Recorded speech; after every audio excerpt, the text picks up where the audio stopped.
All right, welcome back to the No Morning Show here on TTT. I am Natalie Legore, and on Zoom with us this morning is Chris James, president of the Tobago Hotel and Tourism Association. And we're here to talk about how the restrictions have affected his sector in Tobago. Good morning to you, Mr. James.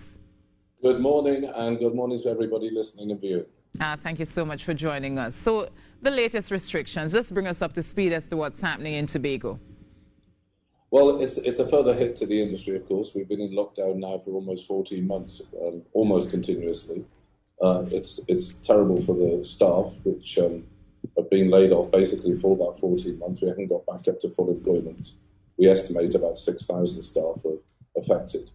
So that's a real challenge for us. And going forward, we need to find solutions of how we can get as many businesses to survive. Let me put it that way.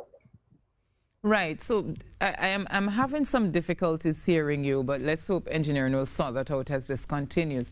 But so 14 months almost of complete lockdown. Have we lost any businesses in Tobago in the tourism and hotel sector as a result of that? Yes, we have.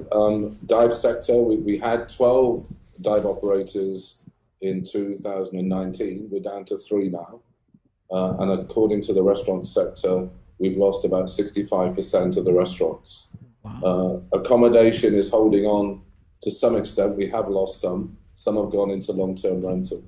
But no, this is a real challenge. Paying bills with no money coming in is a real challenge. And we really need to sit down and have a standing committee on tourism or such meeting where we can actually find a way forward.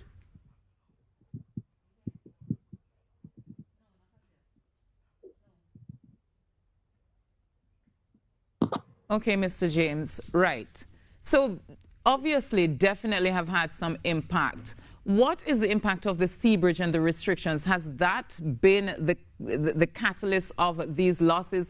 Or is it just, the fact that things are closed, there are restrictions in place? It's everything, Natalie. Basically, the air and sea bridge obviously provides Trinidadians, which is our only market at the moment, to come to the destination. But the restrictions have been very difficult. So not having the borders open for international travel, we're dependent on the tourism from Trinidad, the visitors from Trinidad. And with the restrictions, that's almost zero. I mean, most properties now are empty again.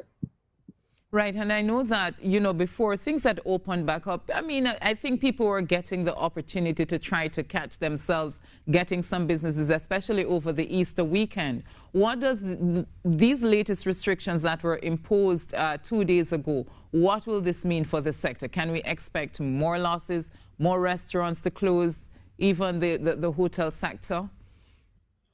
It will. I mean, Easter was good. For the 4 days of Easter, we achieved 79% occupancy. So that was very good. But as I said, it was only for 4 days. Yes, the banks are chasing. We really need to sit down and come up with a 5, 10 and 15-year plan. We have put forward some suggestions, an extension of the government loan guarantee where we can consolidate loans and spread the payment over 15 with a plan to convince the banks that we're serious. Which will follow with a marketing plan, of course, that the region is showing positive signs as we go forward. The want to travel is enormous. People are desperate to travel. So I think we have to try and save the industry as much as possible, especially in view of the government spending so much on the new airport. We need to work together to solve some of the problems we have so we can actually get as many businesses to survive as possible. And I know you've been asking for a standing committee on tourism. What difference do you think this will make to the situation now? Back in 2001, when we had the first standing committee started, we were able to solve a lot of the problems by calling in the different sectors to deal with those problems. Simple things like an in-transit desk in PRCO. We've been asking for that for a long time because it's unfortunate. Sometimes the planes that come in late from away when the borders are open, because they've missed the connection, we've ended up with having to stay in the airport. So it's not good for tourism, those kind of things. The 3-month stay, for instance, we are one of the only countries that has a limit on the stay of an international visitor. As you will know, Barbados, St. Lucia, I think Antigua, they've all given 1-year stays for people to work away from home. It's a tremendous business. I mean, they've done very well. Turks and Caicos has done very well out of that. So it's a case of sitting down and identifying the problems. This is an ideal time to do it. We can meet virtually. We can go through the problems, identify them. We've had all sorts of silly things. Like we've had to pay for a bar license. To get the bar license for this year, we've had to pay for last year. Well, last year we were closed. We couldn't sell alcohol.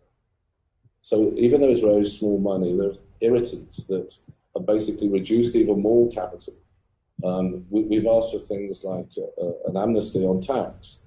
We're not actually earning any tax at the moment. But to rebuild and to catch up with loans, it would be good to have an amnesty on tax. There's all sorts of things we could discuss and find out solutions. We don't know the answer to everything. We need to sit down and flush out all these challenges and see if we can find solutions. Right. I remember at the beginning of the pandemic, one of the issues coming out of Tobago for this sector is that they were very concerned about how they were going to be able to service their loans to the banks. But we are a year in, and realistically is that the government is very hard pressed for cash. So how do we sort out that bit? Would the tax returns help? Or what are you suggesting that the government do at this point to help the small business sector? Because, as I said, we know that when it comes on to government and the financial, ability, I think it's very limited. And the Prime Minister is on record saying the same.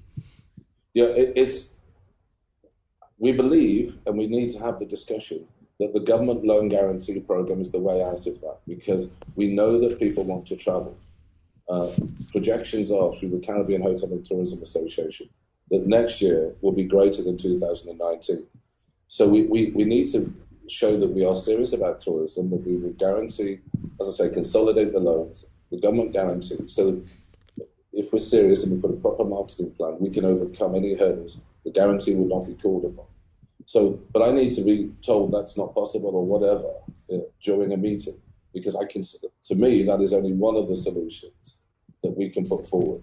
So but there are many other things that we can talk about. Why do you think we aren't having those kind of consultations between the THA and the sector, the association, about the way forward? I don't know. I beg the THA to have that conversation, but it also involves central government, because some of the things, like I said, the PRCO, in-transit desk, and the length of stay, those kind of things, Caribbean Airlines could come to our rescue if we have a proper discussion with central government as well. So no, I'm asking. We desperately need to sit down and have that conversation. This is the ideal time to do it when we're all closed and we've got the time to sit around a table and find solutions. There are many, many problems, Natalie, and many of them are small problems that we can deal with. I mean, the one that springs to mind is the utility bills. Hotels are being asked to pay reserve capacity. Now, reserve capacity is when you're using a lot of electricity, and it's set aside for that. Some of these hotels are being asked to pay $35,000 a month for reserve capacity when they're empty. And all it is doing is bringing us closer to hotels failing. So these are the kind of conversations we need to have. And, Mr. James, when I sit and I hear all of this, one of the things I always say is that the government really has to do this balancing act between lives and livelihoods. Yes. To me, the private sector has the same concerns, but they're driven more probably by the economics. But do you support the restrictions? Do you think that this was the way to go to control the numbers, looking at it from a health perspective? Yes, we have to agree with what's happening because of the spread is so virulent. But we need to.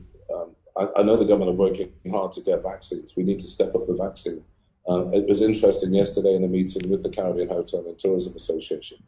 The UK and I think America is opening in May to international travel, and the longer we have to deal with these restrictions, the longer we are not vaccinated, the longer we will not open, and the more difficult it is going to be to get as many businesses to survive. So yes, I agree that the restrictions are necessary. The spread and the detection rate is very high. We have always pursued a model of test, track, and trace. So we can identify the source.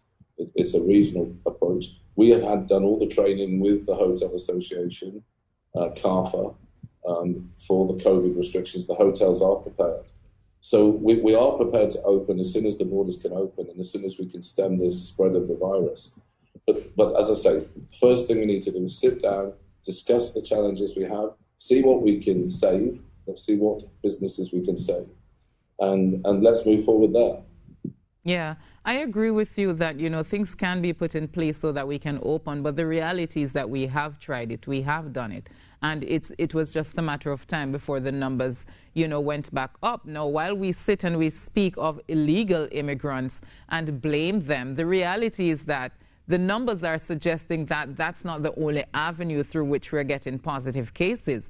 So the reality is that even with things in place, with how the disease works, is it really the best option to say, okay, let's try to balance by, remaining open, sorry? The balance is the responsibility of the individual. The responsibility of the individual has to come first. And everybody has to do all the COVID protocols, wear a mask, social distance, sanitize, all of these things. If we do that, the spread is unlikely to continue. So let us make sure when we reopen again, we stick to those rules. Make sure everybody understands the importance. The very fact of the number of deaths increasing should be a warning call to all those that are not sticking to those protocols. So and how do you think we can get that? How do you think we can get that personal responsibility on board, though? Because I mean, to me, the government has been telling us ad nauseum, wash your hands, sanitize. Whenever you turn on the news, you turn on the footnotes is always talking about COVID, how to prevent COVID, what you need to do to safeguard yourselves, and yet here we are in the third wave with the numbers just as staggering compared to what we had before. Yes, and I'm hoping that is a wake-up call. I'm hoping those numbers are resonating with everybody that sees them to understand how real this is. Sometimes it can be diffused by nonsense on social media, but let us take it seriously. Let everybody look at those figures, look at the number of deaths, and understand the importance of carrying out the COVID protocols. And I agree, the government has a balancing act between lives and livelihood, but we have to look at livelihood, because it is no good coming out of this with a totally broken private sector. All areas of private sector, it's not just the tourism industry, all areas of the private sector have been affected. Many families were in the process of doing a survey instigated by the Chamber of Commerce in Tobago, which I also sit on the management team. And even the initial findings, people have exhausted their savings. It's interesting. When we have the results, we'll share them, but savings have been exhausted. So we have to find a way of economically helping people to survive and helping an industry to survive, the most important industry in Tobago. It is the major private sector and driver of the economy. So let us sit down, look at let's hope that this lockdown reduces the spread. Let's hope people take it seriously and keep the COVID protocols. And then we can at least open to the Trinidad market and hopefully very soon open the borders to an international market and gain the foreign exchange. And most importantly, get back up to full employment in Tobago. We're very concerned about the staff that have been left on the sidelines here. Right, and I know that we keep insisting that vaccination might be the way out of this. But I think one of the things we do incorrectly is to compare ourselves to the US or England or even Israel, these countries that have gotten some kind of herd immunity where they can reopen. The reality is that we in the Caribbean, we don't get the same kind of access to vaccine as they do. So the thing, I think what we have to figure out is until we can get those vaccines, what do we do in the meantime? Because the vaccine equity just is not there. Agreed. I mean, the protocols are what we have to do in the meantime. Stick to the protocols and keep fighting to get vaccine. I did listen to a very interesting article with Bill Gates, who believes that the first world countries, will have excess of vaccine in the very near future, and keep pushing to make sure we get our vaccine. I've had my first shot, so I'm 64% protected. But let's hope we can get the vaccine, because, yes, until we can fully open and earn that foreign exchange, get to full employment, we are going to be in a difficult situation in Tobago. All right, Mr. James, we have to leave it there, but I understand your issues. Let's hope you get that consultation that you need with the THE so that you can work through the kinks and the issues so that we can have some resolution going forward. Thank you, Natalie, and everybody there, please stay safe. Yes, you too. Happy to talk to you. Yes, same here. Chris James, there, president of the Tobago Hotel and Tourism Association, and he's saying that there are numerous problems in the sector. And I didn't expect that 65% of restaurants would have been closed, but that's where it is in Tobago. That's a lot. It's serious. That's some serious. And he said they had, what, 12 divers before, now they're down to 3? Yeah, 3. That's a big cut too. Yep. You know, but he says that the hotel sector has more or less been able to hang on thus far. But even there, they have issues. By a thread. Yeah. Yeah. All right, we're going to take that break and we'll be back with you.